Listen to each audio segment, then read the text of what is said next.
ഫ്രണ്ട്സിനൊക്കെ വിളിച്ചിട്ടൊന്നും ഫോൺ ചിലപ്പോ കിട്ടുന്നുണ്ടാവില്ല. ഇടുങ്ങടിച്ചിട്ട് എടുക്കുന്നേ ഉണ്ടാവില്ല. അപ്പൊ കൊറേ കഴിഞ്ഞപ്പോ എടുക്കുമ്പോ ചിലപ്പോ ചോദിക്കും, ഏട്രോ പോയിനോടോ നിന്നെ എത്ര പ്രാവശ്യം എന്നിട്ട് വിളിക്കുന്ന, എന്തോ നീ ഏട്രോ പോയി, എടോ എന്തോ ഇല്ലറോ എന്ന് പറയില്ലേ നമ്മളങ്ങോട്ട്, എന്തോ അങ്ങനെ പറയല്.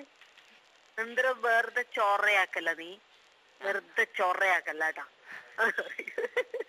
ചൊറയാക്കല്ല പറഞ്ഞാ വെറുതെ ഇങ്ങനെ ഇറിറ്റേറ്റ് ചെയ്യല്ലേ, ബുദ്ധിമുട്ടാക്കല്ലേ എന്നൊക്കെ നമ്മള് പറയില്ലേ, ഇത് ചൊറയാക്കല്ല അങ്ങനെ പറയും. പിന്നെ ചൂലിനെ പറയാ മാച്ചിന്നാണ് പറയാ. അപ്പൊ അതൊരു നമുക്കിപ്പോഴും ഇവിടെ വന്നിട്ട് മാറ്റാൻ പറ്റാത്തൊരു വേർഡാണ് ഇപ്പോഴും മാച്ചി. മാച്ചി എടുത്തിട്ട് മാച്ചി എന്ന് പറഞ്ഞാ വീട്ടില് സെർവന്റ് ഒക്കെ ഇങ്ങനെ കണ്ണും തള്ളി നോക്കി നിൽക്കും ഞങ്ങളെ കുറച്ചു നേരം. മാറ്റി എടുത്തിട്ട് അടിച്ചോട്ടാ. പിന്നെ എവിടെന്ന് ചോദിക്കില്ല, ഓടുത്തൂന്നേ ചോദിക്കുള്ളൂ. അതെ അർജന്റായിട്ട് വിളിച്ചിനാ, എന്തെന്നിപ്പ കാര്യം?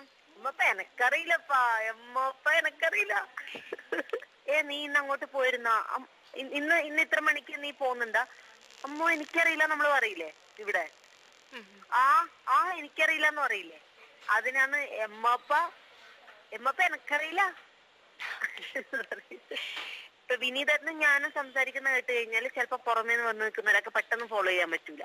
ഇവരെന്തെന്നാ പറയുന്നതെന്ന് തോന്നുന്നു. കുറച്ച് സ്പീഡുമാണ്, പെട്ടെന്ന് മനസ്സിലാവില്ല. ഇപ്പൊ ഒരു ഉദുമ തെക്കേക്കര എന്നെല്ലാം പറയുന്ന സ്ഥലമുണ്ട്. നീലേശ്വരത്ത് നിന്ന് കുറച്ച് ഒരു അരമണിക്കൂർ ദൂരേ ഉള്ളൂ. അപ്പൊ അവിടത്തെ ആൾക്കാരെ വിളിച്ചു കഴിഞ്ഞാൽ ഞാങ്ങോ ഉദ്മേന്ന് വിളിക്കുന്നത്, കാബയുടെ പോയിനോളോ ഇപ്പൊ ഏത് സിനിമയെല്ലാം ചെയ്യുന്നത്, ഞങ്ങിപ്പോ എല്ലാം വിളിച്ചോണ്ടിരിക്കലോ, ഞങ്ങക്ക് കിട്ടാലേ ഇല്ലപ്പ. അതാണ് ഉദുമ തെക്കേക്കര എന്ന് പറയുന്ന സ്ഥലത്തു നിന്നാണ് വിളിക്കുന്നത്. ഞങ്ങൾ ഇടക്കിടക്ക് വിളിച്ചോണ്ടിരിക്കുന്നുണ്ട്.